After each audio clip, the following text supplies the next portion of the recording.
Hello dear all students, कैसे हो आप सब। आई होप बहुत ही अच्छे होंगे, आप स्टडी कर रहे होंगे।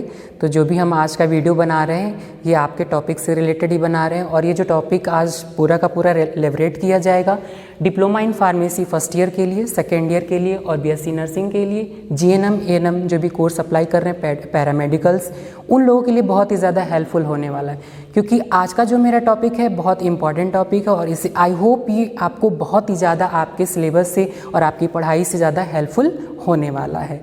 आते हैं टॉपिक पे और बात करते हैं। मेरा जो आज का टॉपिक है सेल के बारे में आज हम लोग बहुत ही ज़्यादा डिस्कस करेंगे, इंट्रोड्यूस होंगे और इसको हिंदी में कहा जाता है कोशिका। नाउ टॉपिक पे मूव करते हैं। That cell is the smallest basic living structure and function unit of the body. First point में ये बताने को कह रहा है कि जो सेल होता है ये हमारे शरीर की सबसे छोटी इकाई होती है, कोशिका होती है और ये हमारे ग्रुप को फॉर्म्ड करके ही ऑर्गन्स को, सिस्टम को बनाती हैं। The cell is the structural and functional unit of life. ये हमारे शरीर का और हमारे कार्य के आधार पर एक इकाई होती है जिसको हम सेल कहते हैं। एक सेल जब आपस में फ्यूज्ड होगा तो दूसरे सेल के पास जाएगा, तो जब दो ग्रुप्स के सेल हो जाएंगे तो फिर ऐसे करके कंटिन्यू आगे बढ़ते जाएंगे तो ग्रुप का फॉर्मेशन होगा और वही टिश्यू का फॉर्मेशन करेंगे और टिश्यू का जब फॉर्मेशन हो जाएगा तो सिस्टम का, और सिस्टम जब क्रिएट हो जाएंगे तो फर्दर वो क्या हो जाएंगे, आपके ह्यूमन बीइंग का सर्वाइवेशन हो जाएगा। आते हैं कि इस कॉन्सेप्ट पे बात करते हैं कि जो केमिस्ट थे स्क्वान एंड स्क्लेडन, इन्होंने इस कॉन्सेप्ट को कंट्रीब्यूट किया था या इन्होंने अपना मत इस पे प्रेजेंट किया था 1838 में। नेक्स्ट पॉइंट पे आते हैं। The cell of the living kingdom में be divided into two groups. इस लिविंग सिस्टम को सेल के बारे में कह रहा है कि जो ये सेल का सिस्टम है इसको दो भाग में डिवाइड किया गया है। पहला क्या है, प्रोकैरियोटिक्स और दूसरा क्या है, यूकैरियोटिक्स। प्रोकैरियोटिक्स में ये बताने की कोशिश कर रहा है कि जो प्रोकैरियोटिक सेल्स होते हैं वो बिफोर कैरी ऑन न्यूक्लियस, सबसे पहले न्यूक्लियस को कैरी ऑन करते हैं। देन यूकैरियोटिक्स जो सेल्स आते हैं या इसमें जो भी किंगडम्स आती हैं उसमें ट्रू न्यूक्लियस कैरी ऑन, वो प्रॉपर तरीके से न्यूक्लियस को कैरी ऑन करते हैं। तो ये हमारा टॉपिक हो गया कि हम इंट्रोड्यूस कर लिए कि सेल के बारे में, कि सेल जो हमारे होते हैं स्ट्रक्चरल एंड फंक्शनल यूनिट होते हैं और बहुत ही छोटे होते हैं। ये हमारी लाइफ के यूनिट भी होते हैं एक तरीके से आपके हर एक ऑर्गन्स और टिश्यूज़ को फॉर्म करने के लिए। अब बात करते हैं कि इसके ऑर्गेनल्स मीन्स इसके अंदर जो सेल है, सेल का जो आप स्ट्रक्चर आप यहाँ पे देख रहे हैं इसमें कौन कौन से पार्ट्स प्रेजेंट है, उसी पार्ट्स को यहाँ पे मैं अभी आपको एक्सप्लेन करके बताऊँगा और ये बहुत ही ज़्यादा आपके लिए ईजी है। इस साल के लिए बात करें तो बी फार्मा फर्स्ट ईयर के लिए फर्स्ट सेमेस्टर में ये बहुत ही ज़्यादा इंपॉर्टेंट है और डिप्लोमा इन फार्मेसी के लिए भी बहुत ज़्यादा इंपॉर्टेंट है। कभी कभी जो है इसमें जो ऑर्गेनल्स के सिंथेसिस वगैरह लिखे गए हैं या जो इनके कंपोनेंट्स वगैरह होते हैं कि वो किस कंपोनेंट से बनके फॉर्म करते हैं, वो बायोकेमिस्ट्री में कभी कभी क्वेश्चंस पूछे गए हैं। ऑर्गेनल्स की बात करते हैं तो पहला आता है इसमें सेल मेम्ब्रेन, दूसरा होता है न्यूक्लियस, तीसरा होता है माइटोकॉन्ड्रिया, उसके बाद से आता है एंडोप्लाज्मिक रेटिकुलम, लाइबोसोम्स और गोल्गी ऑपरेटस। इतने सारे इसमें मटेरियल्स या ऑर्गेनल्स उसके पार्ट्स होते हैं। पहले पार्ट्स की बात करते हैं। जो सेल मेम्ब्रेन है, सेल मेम्ब्रेन की हम थिकनेस की बात करें तो 100 एंगस्ट्रॉन होता है, 100 एंगस्ट्रॉन की उसकी थिकनेस होती है। लेकिन जो आपका सेल मेम्ब्रेन होता है उसमें 3 लेयर्स पाई जाती हैं, आउटर, मिडिल, इनर। जो आउटर लेयर होता है वो 20 एंगस्ट्रॉन का होता है और जो मिडिल लेयर होता है वो 35 एंगस्ट्रॉन का होता है और जो लास्ट जो इनर लेयर होता है वो आपका 20 एंगस्ट्रॉन होता है। तो ये तो क्लियर होगा कि ये डायामीटर एंगस्ट्रॉन है कि उनकी थिकनेस वगैरह ये हो गई। अब ये बात करते हैं कि जो सेल मेम्ब्रेन होते हैं वो किससे फॉर्म्ड होते हैं, कैसे बनते हैं। वो बनते हैं प्रोटीन से, फॉस्फोलिपिड से और कोलेस्ट्रॉल से। नाउ नेक्स्ट पॉइंट पे आते हैं। उसके पहले हम थोड़ा सा आपको बताना चाहेंगे कि जो आपके सेल मेम्ब्रेन होते हैं उसमें जो है आपके हेड जो है ऊपर होते हैं और टेल जो नीचे होते हैं, इस तरीके के मॉलिक्यूल्स उसमें लगे होते हैं। तो जो हेड वाला पॉइंट होते हैं वो होते हैं हाइड्रोफिलिक, मीन्स कि वो वाटर लविंग करेंगे, और जो टेल वाला पोर्शन होता है जो अंदर की तरफ घुमा होता है वो होते हैं हाइड्रोफोबिक, जो वाटर हेटिंग होते हैं।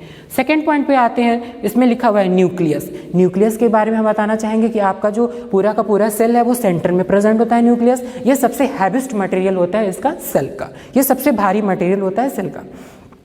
और ये जो है दो फॉर्म में क्रिएट करता है और ये बनता किससे है, साइटोप्लाज्म से और डबल लेयर न्यूक्लियर मेम्ब्रेन से बना होता है। जो डबल लेयर न्यूक्लियर मेम्ब्रेन होता है वो आउटर लेयर होता है और इनर लेयर से बना होता है। और ये जो आपके पूरा सेल होते हैं उसका सबसे हैवीएस्ट मटेरियल आपका क्या होता है, न्यूक्लियस होता है।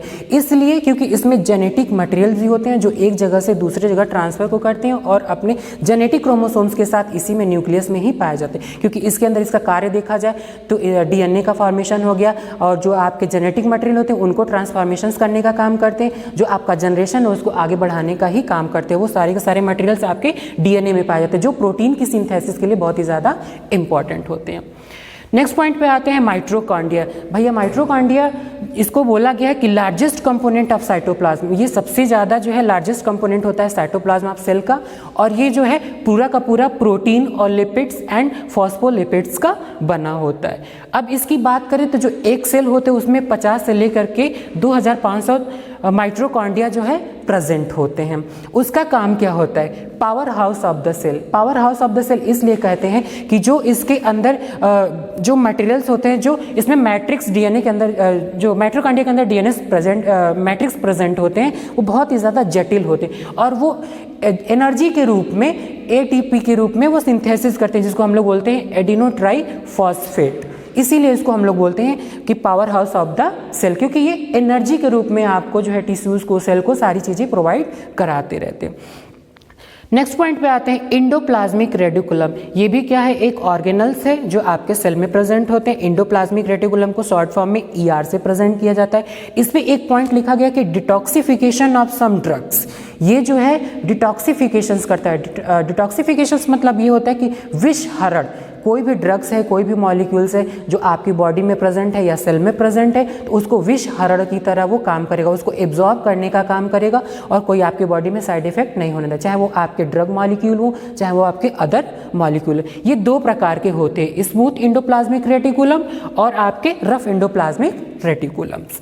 नाउ नेक्स्ट पॉइंट पे आते हैं तो इसमें लिखा हुआ कि आपका राइबोसोम्स। राइबोसोम्स क्या होते हैं, एक तरीके के ग्रैन्यूल्स होते हैं, ग्रैन्यूल से और कंपोज होते हैं किससे, आपके आरएनए एंड प्रोटीन। ये पूरा का पूरा प्रोटीन से होते हैं और इनकी साइज की बात किया जाए तो इनकी साइज होती है 150 एंगस्ट्रॉन एंड इसका जो मिली माइक्रोन में होते हैं 15 से 20 मिली माइक्रोन में।